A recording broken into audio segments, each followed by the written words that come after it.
दोस्तों, जैसा कि आप जानते हैं कि नया साल आ गया है, यानी आज है 1 जनवरी 2020। दोस्तों, मैं आप सभी लोगों को ना एक छोटी सी स्टोरी समझाना चाह रहा हूँ और सुना के ना आपको कहीं ना कहीं मैं मोटिवेट करना चाह रहा हूँ। और इस कहानी को अगर आपने ढंग से सुन लिया ना, तो विश्वास मानो, अगर आपने इस कहानी का 10% भी अपने ऊपर अमल कर लिया तो सक्सेस आपके हाथ में है, ये मेरा वादा है। आज तक हमारे YouTube चैनल में 450 वीडियो डाली, मैंने आज तक कभी भी ऐसी बात नहीं की, बिकॉज मुझे लगता है कि जब तक वो चीज़ हम अपने ऊपर अप्लाई नहीं करेंगे ना, तब तक मैं कोई भी बात अपने स्टूडेंट को नहीं बोल सकता। ये स्टोरी मैंने खुद ने अपने ऊपर अप्लाई की है, तब जाके आज मैं आप सभी लोगों के साथ वो चीज़ें शेयर करने वाला हूँ। तो सुनो, स्टोरी तो बहुत मार्केट में मिले, बहुत सारे मोटिवेशनल स्पीकर, मैं कोई मोटिवेशनल स्पीकर नहीं हूँ, बट हाँ, मैं मेरे बच्चों के लिए मोटिवेशनल स्पीकर ज़रूर बनकर दिखाऊंगा, ताकि उनको मैं मोटिवेट कर सकूँ कि वो लाइफ में ना आखिरी दम तक बहुत कुछ कर सकते हैं। तो कहानी कुछ इस तरीके से है। आप लोगों ने डोरेमोन तो देखा ही होगा ना, बचपन से देखते रहो। इवन मेरा भी डोरेमोन बहुत ही फेवरेट कार्टून चैनल हुआ करता था, अभी भी है, ऐसा नहीं था, बट उसके एपिसोड सारे खत्म हो गए। दोस्तों, उसके लास्ट एपिसोड से ना मैंने बहुत कुछ सीखा। जब भी मुझे वक्त मिलता है, मैं उसका लास्ट एपिसोड यूट्यूब पे सर्च करके ज़रूर देखता हूँ, और हर बार मुझे उससे एक बहुत बड़ी इंस्पिरेशन मिलती है। अगर आपने देखा है तो बहुत अच्छी बात है, और अगर नहीं देखा तो आज मैं उसकी एक छोटी सी स्टोरी सुनाऊंगा और उससे आपको सीख दूंगा कि आपको उसके लिए क्या अमल करना है अपनी लाइफ में। देखो, उसके अंदर आप कैरेक्टर जानते हो, जैसे आपका जियान हो गया, उसमें सुमियो हो गया, और आपका नोबिता हो गया, डोरेमोन हो गया, डोरेमी हो गई, और सुजुका को तो आप भूल ही नहीं सकते।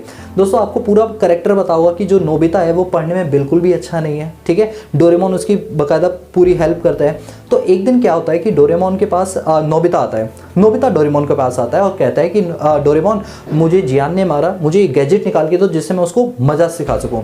तो डोरेमोन जो है बुक पढ़ रहा होता है, और बुक पढ़ते पढ़ते वो जो है बेहोश हो जाता है। नोबिता देखता है कि वो बेहोश हो रहा है, उसकी बात पर ध्यान नहीं दे रहा, उसको कोई रिप्लाई नहीं दे रहा। तो नोबिता गुस्से के मारे उसके पास आता है, कहता है तुम मेरी बात सुन नहीं रहे हो डोरेमोन, मैं तुम्हें कुछ बताना चाह रहा हूँ, तो मेरी बात नहीं सुन रहे हो, मुझे इग्नोर मार रहे हो। पता चलता है कि डोरेमोन बेहोश हो गया। अब वैसे वो रॉबोट था, बट बेहोश कैसे हो सकता है, वो कोई ह्यूमन बीइंग तो नहीं है। तो उसने क्या किया, उसकी बहन डोरेमी को फ़ोन मिलाया। तो डोरेमी ने बताया कि भैया मतलब डोरेमोन की बैटरी खत्म हो गई है, इसमें नई बैटरी डालनी पड़ेगी। तो वो कहता है ठीक है डोरेमी, मैं क्या करता हूँ, फ्यूचर में चला जाता हूँ टाइम मशीन से और इसकी बैटरी लेकर आ जाता हूँ। तो वो कहती है कि नहीं, अब तुम डोरेमोन के किसी भी गैजेट्स को यूज़ नहीं कर सकते, बिकॉज डोरेमोन इस टाइम जो है वो बेहोश की हालत में पड़ा है। तो वो टेबल के अंदर ड्रॉअर खोलता है जिसमें वो फ्यूचर में जा सके, और वो उससे जो है वापस पलट के दूर गिर जाता है। तो डोरेमोन से समझाती है अब तुम उसके कोई भी गैजेट्स यूज़ नहीं कर सकते, इवन तुम उसके जो पॉकेट होती है यहाँ पर, उससे भी कोई गैजेट नहीं निकाल सकते, बिकॉज इस टाइम डोरेमोन की जो एक्टिविटी है वो बिल्कुल जीरो हो चुकी है, बिकॉज उसकी बैटरी खत्म हो गई है। इस बात को लेकर उसकी बहन डोरेमी से बहुत ज़्यादा आर्ग्यूमेंट करता है और बोलता है मुझे वो बैटरी हर हालत में चाहिए, क्योंकि मुझे डोरेमोन को जिंदा करना है। तो वो बोलते हैं कि देखो, हमें जिसने भी बनाया है, जिन साइंटिस्ट ने बनाया, उन्होंने अपनी आइडेंटिटी बिल्कुल हाइड करके रखी है, हमें भी नहीं पता वो बैटरी कहाँ से मिल सकती है। और क्योंकि अब भविष्य में जाने के लिए जो गैजेट्स है वो मिल नहीं सकता, क्योंकि डोरेमोन बेहोश पड़ा है। तो और ऐसी टेक्नोलॉजी हमारे जापान में अभी तक बनी नहीं है उस टाइप की बैटरी। तो वो बड़ा परेशान हो जाता है। तो वो उसको इतना बड़ा सदमा लगता है ना कि जो लाइफ में उसके साथ हमेशा बना रहा, जो लाइफ में हमेशा उसके साथ बना रहा, उसका साथ देता रहा, आज वो इस हालत में पड़ा हुआ है। अब नोबिता बिल्कुल अकेला पड़ जाता है। तो नोबिता ठानता है कि अब वो कुछ ऐसा करके दिखाएगा, वो ऐसी बैटरी बना के दिखाएगा कि वो अपने डोरेमोन को जिंदा कर सके। क्या कर सके? जिंदा कर सके। इस बात को लेकर उसके दिल और दिमाग में इतनी चीज़ें बैठ गई कि उसने पढ़ना शुरू कर दिया। दोस्तों, आप लोग जानते हो वो अपना होमवर्क तक ढंग से नहीं कर पाता, उस इंसान ने पढ़ना शुरू कर दिया, और विश्वास मानो उसने अपनी क्लास के अंदर टॉप किया, और क्लास ही नहीं बल्कि पूरे स्कूल के अंदर टॉप किया। और आप जानते हो वहाँ का जो टॉपर था, सुजुका जिसको पसंद करती थी, वो भी पीछे रह गया। नोबिता रैंक 1 लेकर आया उस स्कूल से। जिस दिन उसकी रैंक 1 आई तो उसको सुजुका बताती है कि नोबिता तुम्हारी रैंक 1 आई है, जिसको देखकर उसने कोई भी अच्छा रिएक्शन नहीं दिया। कहा ओके ठीक है, मैं घर जा रहा हूँ, मुझे काम है। तो जो सुजुका होती है वो कहती है कि चलो ना कहीं घूमने चलते हैं, पहाड़ में कहीं घूमने घामने के लिए। वो कहता है नहीं, मुझे घर पे बहुत काम है। इस बात को लेकर सुजुका उससे बहुत ज़्यादा इंप्रेस हो जाती है और कहती है नोबिता के अंदर तो एक ड्रास्टिक चेंज है। जो नोबिता हमेशा फेल होता था, मार्क्स 0 लेकर आता था, आज वो क्लास टॉपर बन गया, रैंक होल्डर बन गया, और वो मुझे मना कर रहा है, मेरी चीज़ को मना कर रहा है। ईगो हर्ट हो गई, जिस बात को लेकर सुजुका को बहुत ही अच्छा लगता है, और वो उसके साथ शादी भी कर लेती है। अब हमारा जो नोबिता है वो शादीशुदा इंसान बन चुका है, उसकी बाकायदा दाढ़ी वगैरह सब कुछ आ जाती है। इसके बाद इन लोगों की एक मीटिंग होती है जिसमें जियान और नोबिता को बुलाया जाता है। मतलब जितने भी इसके फ्रेंड्स थे वो सभी आते हैं, बट उसमें नोबिता नहीं आता। क्यों नहीं आता? बिकॉज वो बैटरी बनाने में लगा हुआ है। वो पढ़ाई करता है ताकि वो अपनी नोबिता के लिए, वो डोरेमोन के लिए बैटरी बना सके। बहुत दिन रात करके वो मेहनत करता है, फाइनली वो दिन आ ही जाता है जब उसकी बैटरी बना रहता है और वो तुरंत सुजुका को बुलाता है अपने पास। अब क्योंकि वो उसकी वाइफ बन चुकी है तो सुजुका को बुलाता है और कहता है कि सुजुका देखो अब हमारा डोरेमोन जिंदा होने वाला है। और जैसे ही वो बैटरी उस डोरेमोन के अंदर डालता है, डोरेमोन खड़ा हो जाता है और डोरेमोन का पहला रिएक्शन जानते हो क्या होता है? नोबिता क्या तुमने अपना होमवर्क किया? क्योंकि जब वो बेहोश हुआ था तब नोबिता एक छोटा बच्चा था, लेकिन जब वो जिंदा हुआ तो काफ़ी टाइम बीत चुका था। अब नोबिता इतना बड़ा हो गया कि उसकी खुद की बियर्ड निकल चुकी है, बड़ा इंसान बन गया है। ये इस कहानी से आपने क्या सीखा? आप जानते हो ये वर्ल्ड की ना सबसे बेस्ट स्टोरी है, बेस्ट एंडिंग स्टोरी है। मतलब इससे अच्छी स्टोरी एंड में किसी की भी नहीं हुई जो डोरेमोन में हुई। दोस्तों ये कहानी बताने के पीछे सबसे बड़ा रीज़न जानते हो क्या था? वो ये कि आप सभी लोग जो हो ना वो नोबिता हो। क्यों हो? बिकॉज आपके भी मार्क्स अच्छे नहीं आते होंगे नो डाउट, बट उतने अच्छे नहीं जितने आप चाहते हो। और आपकी लाइफ में भी एक डोरेमोन है, वो है आपके भगवान, जिनको भी आप मानते हो। तो दोस्तों अगर आप रियलिटी के अंदर कुछ करना चाहते हो तो जब नोबिता जैसा इंसान अपने डोरेमोन को पाने के लिए इतनी मेहनत कर सकता है, जो इंसान फेल होता था वो क्लास टॉपर बन सकता है, रैंक होल्डर बन सकता है, जिस सुजुका के पीछे वो भागता था वो सुजुका उसके पास आ रही है, तो सोचो उसके पास कितनी सारी अचीवमेंट्स इकट्ठी हुई। क्यों? बिकॉज उसने एक टारगेट बनाया।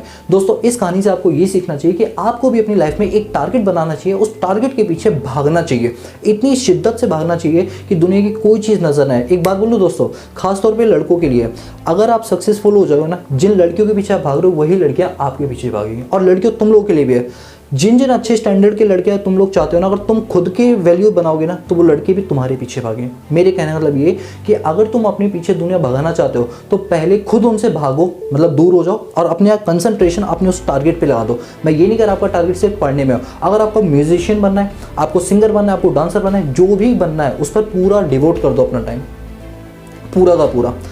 अभी आप क्लास 11th में हो, 12th में हो, कोई मैटर नहीं करता, आप अपनी पढ़ाई पे फोकस करो। पूरी ज़िंदगी में आपने कुछ नहीं किया ना, कोई फ़र्क नहीं पड़ता। लास्ट मोमेंट पे जो कहते हैं ना कछुए जैसी रेस, कि चलते रहो, रुको मत कभी भी।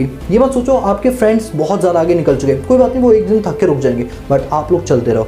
और यकीन मानो नोबिता की तरह आप लोगों को सक्सेसफुल मिलेगी और हर वो चीज़ जिसको पाने के लिए आप भागते रहे वो खुद आपके पीछे भागेगी। यहाँ पर मुझे 3 इडियट की वो लाइन याद आ रही है कि तुम एक्सीलेंस के पीछे मत भागो, तुम अपने फोकस करो टारगेट पे, एक्सीलेंस झक मार के तुम्हारे पास आएगी। दोस्तों इस कहानी को बताने के पीछे सबसे बड़ा रीज़न ये था कि एग्जाम टाइम आ चुका है, तो आप लोग डिमोटिवेट हो चुके हो। तो इस कहानी से बस यही बताना चाह रहा था कि आप लोग भी वही नोबिता हो जो डफर हो, बट आप अपने आप को रैंक होल्डर बनाओ।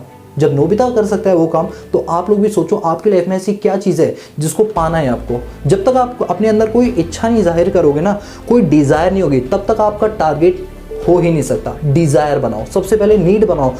आपको क्यों ज़रूरत है टॉपर बनने की? अगर नहीं ज़रूरत है तो कुछ मत करो, आराम से बैठो। जैसे दुनिया चल रही भेड़ चाल में, गधे घोड़ों की रेस में, तुम भी चलो उसी गधों की रेस में। और अगर घोड़ा बनना चाहते हो तो भागना सीख लो, भागना सीख लो, अभी भी बहुत टाइम है आपके पास।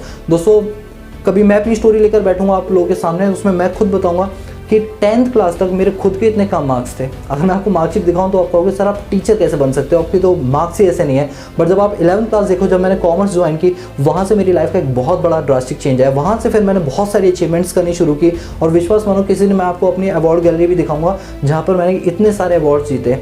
अब टारगेट्स तो भी बहुत सारे हैं मेरे, मतलब मेरे अगले 1-2 साल के टारगेट ही इतने ज़्यादा हैं कि आप खुद देखो यूट्यूब पे कि मतलब मैं भी अपनी पढ़ाई के लिए, ऐसा नहीं कि आपके जो सर हैं वो सर आप लोगों के लिए, लेकिन मैं खुद एक स्टूडेंट हूँ, मैं खुद पढ़ता हूँ। इतनी सारी चीज़ें हासिल करने के बावजूद भी मैं अभी भी लर्निंग करता रहता हूँ, कुछ ना कुछ सीखने को मिलता रहता है हर जगह से। तो दोस्तों यही स्पिरिट आप लोग भी अपने अंदर रखना। जैसे मैंने हार नहीं मानी तो आप लोग तो बिल्कुल नहीं मान सकते। मेरे पास तो उस टाइम कोई ऐसा ट्यूटर नहीं था, बट आपके साथ तो शिवम सर खड़े हैं ना। तो प्लीज़ मेरी बात को ध्यान से सुनना और लाइफ में मोटिवेट होकर आगे बढ़ते रहना। किसी के कहने पर मत जाना, तुम्हारे पापा फूफा ये जो भी हैं, जो भी कुछ कहते हैं, डोंट केयर, गोली मारो।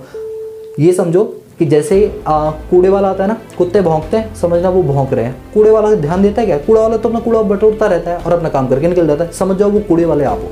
आपका टारगेट है कूड़ा बटोरना, मतलब जो भी नॉलेज मिली उसको स्टोर करना। बाकी कौन क्या करे, डोंट केयर।